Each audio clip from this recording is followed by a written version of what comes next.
បញ្ចឹងគ្នាទៅមុនហើយណាអញនៅម្នាក់ឯងសិនចុះណែខេវិនខ្ញុំប្រហែលជាត្រូវដាក់ចូលគុកហើយណាបងខ្ញុំមិននេះអានេះខេវិនគេមានសង្សារហើយមែនទេខ្ញុំចង់បាញ់បំបីក្បាលមីសាណាដល់ផ្ទាត់ដេញរឿងក្រមុំឆ្នះប៉ះកំឡោះសាវ៉ាភាគទី11តោះមកបន្តសាច់រឿងរបស់យើងជាបន្តទៀតណាអានេះខេវិនខ្ញុំស្អប់លោកណាស់អាមនុស្សសម្ដីមិនចេះគិតពីអារម្មណ៍របស់គេខ្ញុំមិនចង់ឃើញមុខរបស់នេះទៀតទេតាំងពីកាត់មកគ្មានអ្នកណាហ៊ានដេញខ្ញុំដូចជាសត្វធាតុបែបនេះឡើយលោកពិតជាគួរឲ្យស្អប់ខ្លាំងណាស់អានេះខេវិនអាមនុស្សរកចិននាងសាណានេះនាងកំពុងតែយំមែនទេសុំងាកមុខមកនេះបន្តិចមកណាហើយនាងឈប់ខឹងទៅឆាប់ចាញ់ទៅវិញទៅអានេះឈ្គូនក្រែលោកនិយាយថាមិនចង់ជួបខ្ញុំទៀតទេមែនទេលោកបរកខ្ញុំធ្វើអីទៅនាងខឹងខ្ញុំមែនណាហើយឈប់ខឹងទៅណារឿងបាញ់មិញនេះឲ្យខ្ញុំសុំទោសផងដោយសារតែខ្ញុំឆើឆាវពេកទៅប្រើពាក្យមិនល្អទៅកាន់នាងឈប់ខឹងបានទេអូលោកដេកខ្ញុំសពគ្រប់បែបយ៉ាងលោកមកងាយខ្ញុំលោកដេកខ្ញុំដូចជាសត្វធានហើយលោកមកនិយាយបែបនេះវិញនេះលោកចាត់ទុកខ្ញុំជាមនុស្សបែបណាទេគឺអំបញ្ញមិញខ្ញុំឆើឆាវពេកខ្ញុំពិតជាសុំទោសនាងពិតមែនណានាងសាណាឈប់ខឹងទៅតោះឆាប់ទៅញ៉ាំបាយប្រយ័ត្នឈឺកាពះណាបានហើយលោកខេវិននៅទីបំផុតខ្ញុំបានស្គាល់ចរិតមនុស្សគឺដូចជាលោកច្បាស់ហើយថាលោកគឺជាមនុស្សប្រភេទណានោះខ្ញុំជាមនុស្សប្រភេទណាទេនាងឆាប់ស្ដីមកមើលព្រោះខ្ញុំក៏ចង់ដឹងដែរថាខ្លួនឯងនេះជាមនុស្សបែបណាឲ្យប្រកបលោកជាមនុស្សអាត្មានិយមណាស់លោកមិនដែលខ្វះជាមួយអ្នកណាក្រៅពីខ្លួនឯងនោះទេលោកយកអារម្មណ៍អ្នកដទៃមកលេងសើចលោកចង់ដេញខ្ញុំក៏ដេញលោកចង់ហាក់ខ្ញុំឲ្យត្រឡប់ទៅវិញក៏ហាញនេះលោកចាត់ទុកខ្ញុំគឺជាអ្វីទេ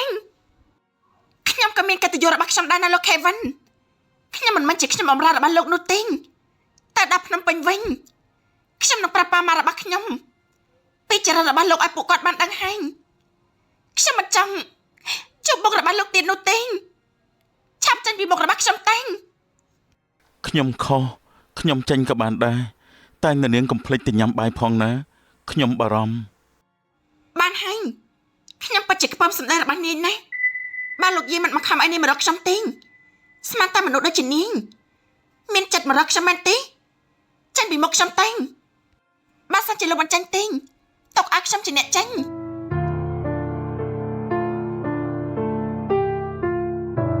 ហើយលោកបងខេវិន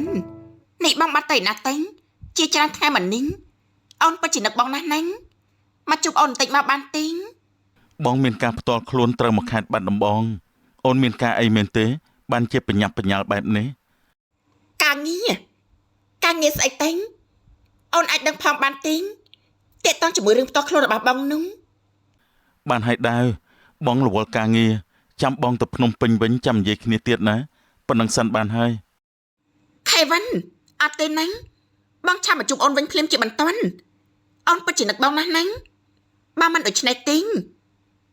បើបងមិនទៅវិញទេតើមានរឿងអ្វីកើតឡើងទៅដែរអូននិយាយមកមើលឬមួយក៏អូនចង់ស្អីទេបងដឹងទេពេលបងមិនណេញអ្នកនាងកញ្ញាត្រូវជន់មិនស្គាល់មុំលួចពួនស្ទាក់វិញពេលនេះកំពុងតែសម្រាប់នៅមន្ទីរពេទ្យឯកជនមួយកន្លែងមិនទាន់ដឹងថាពេលណាអាចត្រឡប់មកធ្វើការវិញបាននោះទេបងក៏ដឹងរឿងនេះដែរព្រោះឆាយាប្រាប់បងរួចហើយរួចចុះអូនមានដឹងថាអ្នកណាជាអ្នកធ្វើរឿងមួយនេះទេគេមានរោគជន់បង្កឃើញហើយនៅទេបងប្រហែលជានាងមានស្ត្រីច្រើនហើយមើលតែបានជាត្រូវបែបនេះឬអាចនិយាយបានថានាងគឺជាមនុស្សដែលមានមាត់ចង្រៃចូលចិត្តតាក់ប្រុសឈ្មោលឬក៏តែរញ៉េរញ៉ាជាមួយសង្សារគេទេដឹងបានជាគេមកលួចវាយក្បាលបែបនេះហេតុអីបានជាអូនប្រើពាក្យបែបនេះអញ្ចឹងដែរវាស្ដាប់ទៅដូចជាមិនសមសោះម្យ៉ាងទៀតមិនបានជាអូនហ៊ានសន្និដ្ឋានបែបនេះទៅវិញអូនធ្លាប់មានបញ្ហាអីជាមួយគេអត់ទេណាបងអូនមិនដែលមានបញ្ហាអ្វីជាមួយគេនោះទេគឺអត់មានពិតមែនណាអត់ក៏អត់ចុះហេតុអីបានជាអូនភ័យម្ល៉េះបងមិនបានថាអូនជាអ្នកធ្វើឯណាចាមិនអីទេណាបងតែពេលនេះអូនពិតជាចង់ជួបបង បងឆាប់មកភ្នំពេញវិញល្ងាចនេះមកណាអូនគឺពិតជានឹកបងណា អត់ទេដាវបងមិនទាន់ចង់ទៅវិញទេព្រោះបងមានការងារសំខាន់ដែលបងត្រូវធ្វើនៅទីនេះអូនទ្រាំសិនទៅណាដាវកុំបង្ខំបងពេក ការងារសំខាន់ជាមួយមីសាណានោះមែនទេ នេះបងចង់លាក់បាំងជាមួយខ្ញុំដល់ពេលណាទៀតទៅខេវិនខ្ញុំដឹងរឿងរបស់បងអស់ហើយមិនចាំបាញ់ប្រាំងកុហកខ្ញុំទៀតនោះទេ មិនបានជាអូនប្រើសម្ដីអាក្រក់បែបនេះដែរគេមកធ្វើស្អីអូនទៅបានជាអូនហៅគេដាច់សាច់បែបនេះ កៅហើយអូនហៅវាអញ្ចឹងឯងឲ្យតែមីសាណាដែលមករញ៉េរញ៉ៃជាមួយបងគឺវាជាសត្រូវរបស់អូនតែទាំងអស់ហ្នឹងបងចាំតែមើលតែ ចាំមើលស្អីអូនឯងឈួតទេហ៎គេមកធ្វើអីអូនទៅបើអូនមិនពេញចិត្តគេទេក៏ដើរគេចពីគេទៅគឺវាចាប់បាត់ទៅហើយ វាពិតជាមិនងាយស្រួលដូចបងនិយាយនោះទេណាខេវិនបងមើលទៅ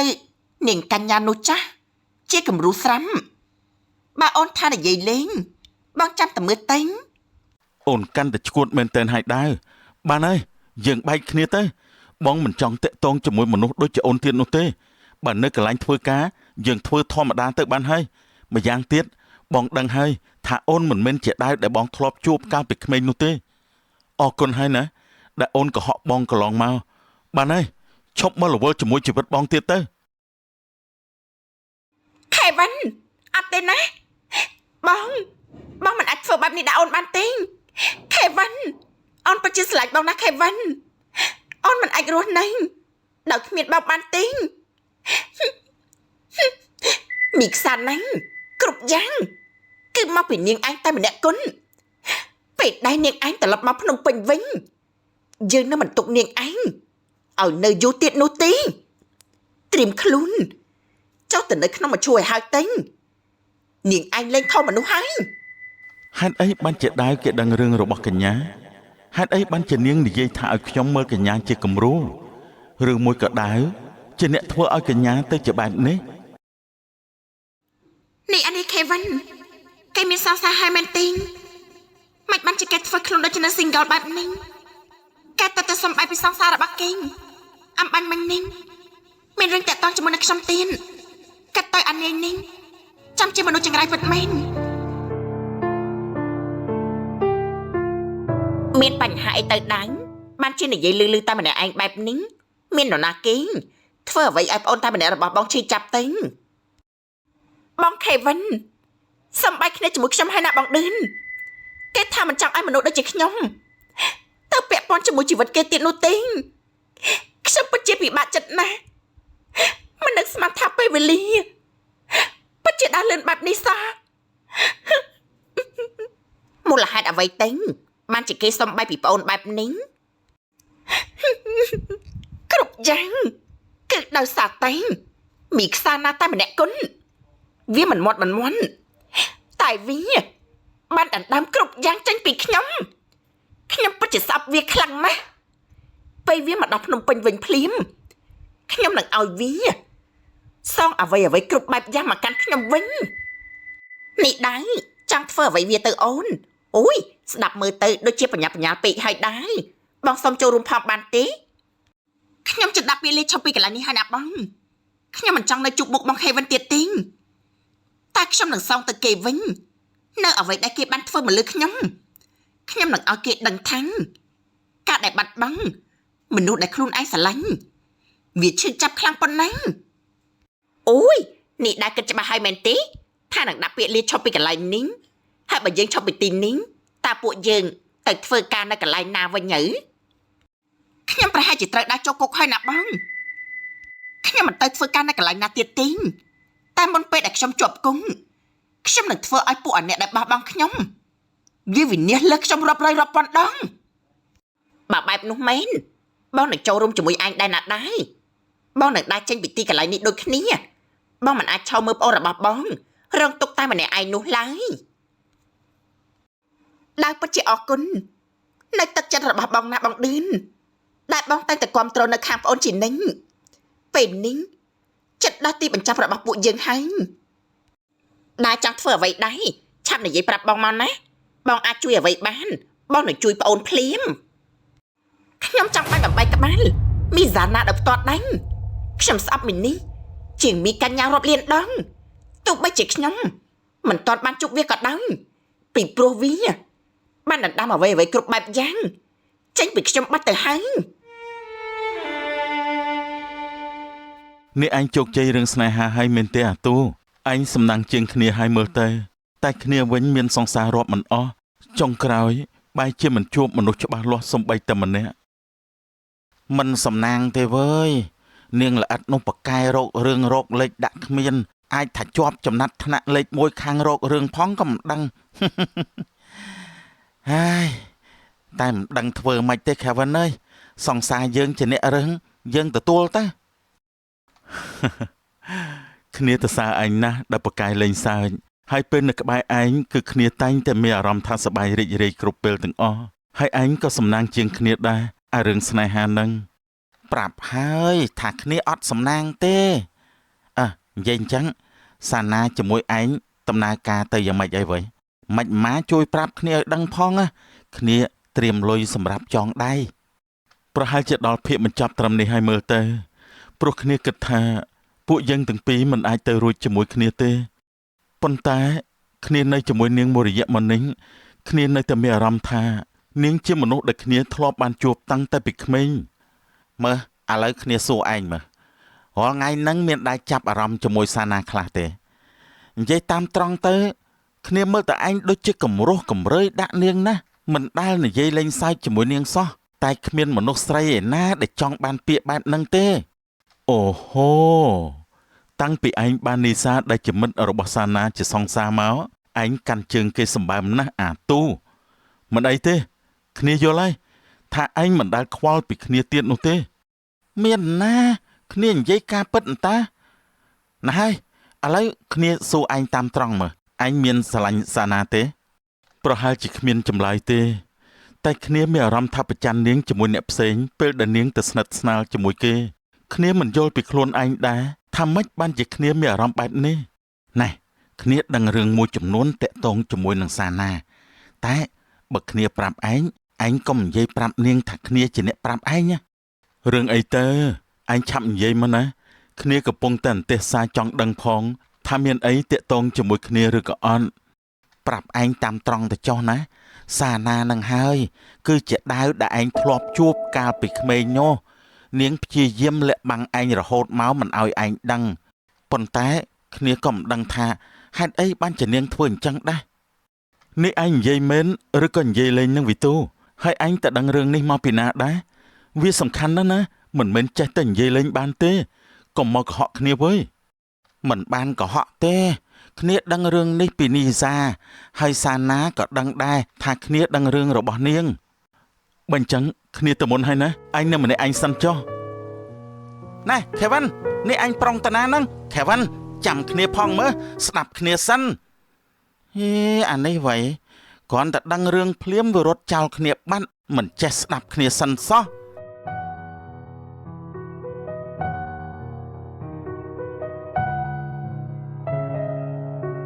សួស្ដីអ្នកនាងខ្ញុំមកពីស្នងការប៉ូលីសអ្នកនាងទទួលបានដីកាកោះហៅឲ្យទៅចូលដោះស្រាយនៅប៉ុស្តិ៍ប៉ូលីសពាក់ព័ន្ធជាមួយនឹងករណីឃាតកម្មនិងតាក់ទងជាមួយបទល្មើសមួយចំនួនទៀតនេះតើវាមានរឿងយ៉ាងម៉េចទៅលោកប៉ូលីសខ្ញុំមិនបានតាក់ទងជាមួយរឿងអីនោះទេពួកលោកច្រឡំមនុស្សហើយខ្ញុំមិនទៅនោះទេមិនច្រឡំទេអ្នកនាងមានឈ្មោះថាកញ្ញាពេលនេះឃាតករក៏ពួកយើងចាប់ខ្លួនបានដែរ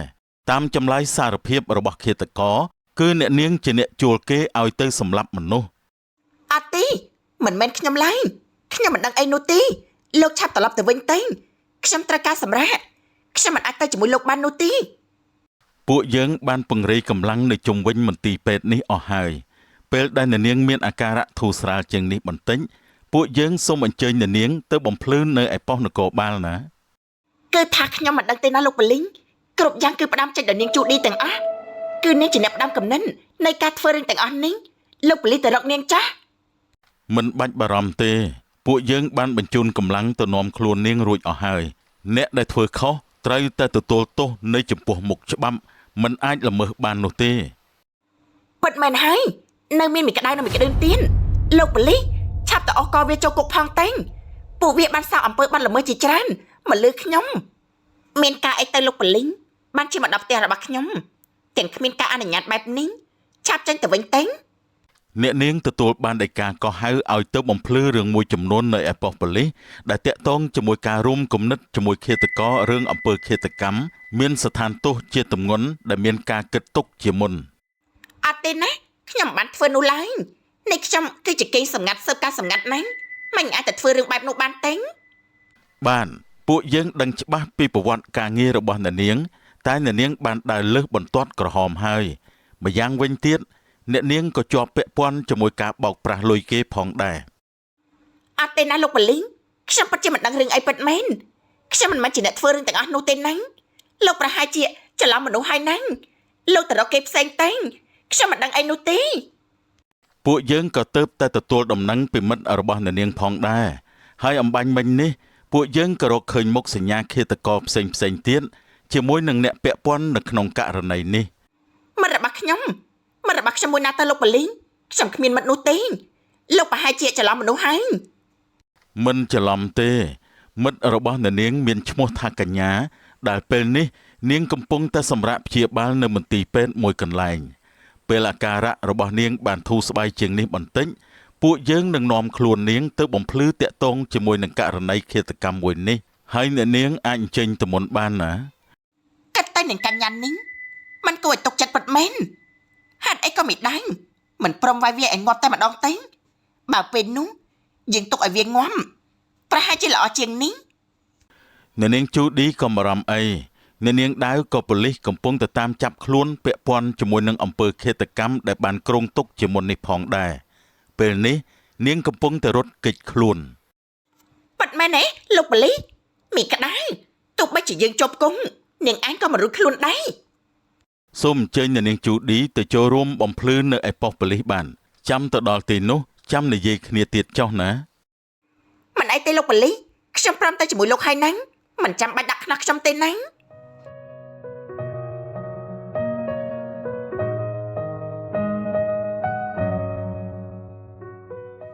មានការអីតាំងនេះ Kevin នេះកុំប្រាប់ណាថានេះមកដៀលខ្ញុំទៀនបានហើយនេះទៅរកមនុស្សដែលនេះស្រឡាញ់តែចាស់ពីព្រោះមុនហ្នឹងខ្ញុំបានលឺលោកនិយាយទូរស័ព្ទជាមួយអ្នកនាងដើមម្នាក់នោះដែលជាសង្សាររបស់លោក អត់មានទេខ្ញុំគ្មានសង្សារស្អីនោះទេដាវម្នាក់នោះមិនមែនជាមនុស្សដែលខ្ញុំធ្លាប់ជួបកាលពីក្មេងឯណាអ្នកនាងយល់ច្រឡំហើយសាណា នេះលោកចង់កុហកខ្ញុំដល់ពេលណាទៀតទេនេះលោកគិតថាខ្ញុំជាមនុស្សភ្លើងដែលងាយស្រួលបោកប្រាស់ខ្លាំងណាស់មែនទេលោក Kevin បានហើយខ្ញុំមិនចង់ឃើញមុខរបស់លោកទៀតទេ អូខ្ញុំបោកប្រាស់អ្នកនាងហ៎ត្រង់ណាទៅដែលថាខ្ញុំកុហកអ្នកនាងបោកអ្នកនាងនោះគឺមានតែអ្នកនាងទេដែលជាអ្នកបោកប្រាស់ខ្ញុំមករហូតអ្នកនាងគិតតែធ្វើអីខ្ញុំមិនដឹងមែនទេ ខ្ញុំកុហកលោកឯងខ្ញុំកុហកអីលោកតែងលោកនិយាយមកមើលលោកថាតែងខ្ញុំដាក់បោកប្រាស់ឬក៏កុហកលោកសំបីតែម្ដងដែរទេគឺមានតែលោកទេដែលជាអ្នកធ្វើទង្វើបែបនេះអានេះ Kevin អ្នកនាងប្រកាសឲ្យមែនទេដែលនិយាយថាមិនដែលកុហកខ្ញុំនោះនិយាយមកនាងប្រកាសឲ្យហ៎អ្នកនាងសាណា ត្រូវហើយខ្ញុំប្រកាសហើយថាខ្ញុំមិនដែលបោកប្រាស់លោកសំបីតែម្ដងគឺមានតែលោកនោះទេដែលតែងតែកុហកខ្ញុំមករហូតលោកដឹងខ្ញុំលោកកុហកខ្ញុំលោកធ្វើអាក្រក់ដាក់ខ្ញុំគ្រប់យ៉ាងខ្ញុំមិនចង់ចាំទង់ ចុះរឿងដែលអ្នកនាងដាវដែលបានជួបខ្ញុំកាលពីក្មេងនោះវាយ៉ាងម៉េចទៅវិញអ្នកនាងឆាប់បញ្យល់ប្រាប់ខ្ញុំឲ្យច្បាស់មកថាមូលហេតុអីបានជាអ្នកនាងលាក់បាំងរឿងនេះជាមួយខ្ញុំហើយនេះមិនមែនជាការកុហកទេមែនទេ កុហកមែនទេខ្ញុំមិនបានកុហកលោកទេលោក Kevin តែលោកគិតមកតែថាលោកគឺជាមនុស្សដែលស័ក្តិសមឲ្យខ្ញុំប្រាប់បានដែរទេប៉ាត់មែនហើយពេលនេះខ្ញុំប្រាប់លោកតាមត្រង់ទៅចាស់ថាខ្ញុំគឺជាដើមម្នាក់នោះដែលលោកបានជួបកាលពីក្មេងប៉ុន្តែការស្គាល់គ្នានៅពេលនោះខ្ញុំបានជួយជីវិតលោកហើយខ្ញុំក៏មិនដឹងថាលោកគឺជាអ្នកណាដែរមកដល់បច្ចុប្បន្ននេះខ្ញុំក៏ដឹងដែរថាលោកគឺជាមនុស្សបែបហ្នឹងតែខ្ញុំត្រូវពិសោធន៍ចិត្តលោកត្រូវមកចិត្តលោកឲ្យបានយំតិចទៀតលោកក៏ថាខ្ញុំត្រូវសារភាពហើយត្រូវស្រឡាញ់គ្នាបែបនេះមែនទេទោះបីជាលោកត្រូវរងចាំខ្ញុំរាប់ឆ្នាំក៏ដោយប៉ុន្តែខ្ញុំក៏ចង់ដឹងពីចរិតរបស់លោកផងដែរ ថាលោកគឺជាមនុស្សបែបណានឹងមានចិត្តស្មោះចំពោះខ្ញុំឬមួយក៏អត់តើទង្វើបែបនេះគឺជាការកុហកមែនទេឬមួយក៏ខ្ញុំត្រូវខកដែរដែលខ្ញុំគឺជាមនុស្សស្រីនឹងត្រូវជ្រើសរើសមនុស្សម្នាក់ទុកធ្វើជាគូអនាគតតែបែរជាពិសោធន៍មិនបានឬក៏ស្គាល់ចិត្តគេមុនមិនបាន នាងនិយាយច្រើនពេកហើយណាមានអីឆាប់និយាយបន្ថែមមកខ្ញុំកំពុងតែរងចាំស្ដាប់ ការដែលខ្ញុំមិនទទួលស្គាល់លោកមិនដំបងគឺខ្ញុំមិនទទួលស្គាល់ពិតមែនតែខ្ញុំក៏ត្រូវការប្រាប់ពេលវេលាខ្លះដែរកាលពីក្មេងក៏ដូចគ្នាដែរខ្ញុំទៅតែឃើញលោកខ្ញុំក៏មិនដឹងថាលោកជាអ្នកណាហើយមកពីណានោះទេ ហើយខ្ញុំជាមនុស្សសម្រាប់ឲ្យគេសាកចិត្តបែបហ្នឹងមែនទេនាងសាកចិត្តខ្ញុំតាំងតែពីក្មេងមកដល់ពេលនេះនាងសាកចិត្តខ្ញុំឬមួយក៏លេងសើចជាមួយអារម្មណ៍របស់ខ្ញុំឲ្យប្រកបទៅខ្ញុំទទួលស្គាល់ថាការដែលធ្វើបែបនេះគឺវាមិនសមរម្យតែលោកគឺជាមនុស្សប្រាស់លោកគ្មានអីដែលត្រូវខូចខាតនោះទេតែខ្ញុំគឺជាមនុស្សស្រីត្រូវការជ្រើសរើសគូស្រករសម្រាប់ជីវិតខ្លួនឯងគឺខ្ញុំក៏មានភាពឯករាជ្យផ្ទាល់ខ្លួនដែរអញ្ចឹងហេតុនេះហើយតើខ្ញុំត្រូវមើលឲ្យច្បាស់ថាម្នាក់នោះគេស្រឡាញ់ខ្ញុំគឺជាខ្ញុំព្រមរួមរស់នៅជាមួយខ្ញុំឬក៏គេម្នាក់នោះព្រមតាមចិត្តខ្ញុំដែរទេ ហេតុអីបានជានាងមិនព្រមប្រាប់ខ្ញុំមកថានាងគឺជាដាវដែលខ្ញុំជួបកាលពីក្មេងហើយពេលនោះពួកយើងក៏ចាប់ផ្ដើមមើលចិត្តគ្នាធ្វើបែបនោះវិញវាពិបាកណាស់មែនទេក៏ប្រាប់ហើយតែនេះលោកមិនយល់ពីអ្វីដែលខ្ញុំកំពុងតែនិយាយខ្លះតែមែនទេបើសិនជាខ្ញុំប្រាប់លោកនេះលោកប្រកាសជាមិនបង្ហាញអត្តចរិតបិណ្ឌឬក៏អត្តចរិតអវិជ្ជមានរបស់លោកនោះទេលោកប្រកាសជាបង្ហាញតែចរិតល្អៗរបស់លោកនិងធ្វើតែអំពើល្អមកកាន់ខ្ញុំបើធ្វើបែបនេះខ្ញុំមិនដឹងទេថាលោកជាមនុស្សមាននិស្ស័យបែបណានោះឲ្យខ្ញុំសុំទោសផងណានាងសាណាអាចផ្ដល់ឱកាសឲ្យខ្ញុំបានកែខ្លួនបានទេខ្ញុំចង់ធ្វើល្អចំពោះទៅលើដាវដែលខ្ញុំធ្លាប់ជួបកាលពីក្មេងប៉ាត់ម៉ែណៃតាមការប៉ាត់តែងខ្ញុំក៏ណាត់លោកដែរលោកត្រូវតាមរកខ្ញុំតាំងពីក្មេងរហូតដល់ធំខ្ញុំផ្ដល់ឱកាសឲ្យលោកកែខ្លួនម្ដងទៀតទៅចាស់ក៏ប៉ុន្តែលោកត្រូវចាំថារឿងសង្សារចាស់របស់លោកគឺត្រូវតែដាច់ស្រេចជាមួយគ្នាសិនតាមប៉ាត់តែងខ្ញុំក៏ទៅតែឃើញលោកសំបីជាមួយគេនោះទេខ្ញុំក៏មិនទាន់ទុកចិនត្រូវរងចាំមើលទង្វើរបស់លោកសិនតើធ្វើយ៉ាងណាទើបនាងទុកចិត្តខ្ញុំទេពេលនេះខ្ញុំគ្មាននរណាពិតមែនខ្ញុំបានបែកគ្នាពីគេអស់ហើយខ្ញុំប្រាប់លោកតាមត្រង់ទៅចាស់បើសិនជាសង្សារចាស់របស់លោកណាម្នាក់មកប៉ះពាល់ខ្ញុំនោះខ្ញុំច្បាស់ជាគ្មានថ្ងៃអត់ទោសឲ្យលោកជាដាច់ខាតលោកចាំទុកណាពីព្រោះសាណាខ្ញុំនេះមិនចេះតែនិយាយលេងនោះទេ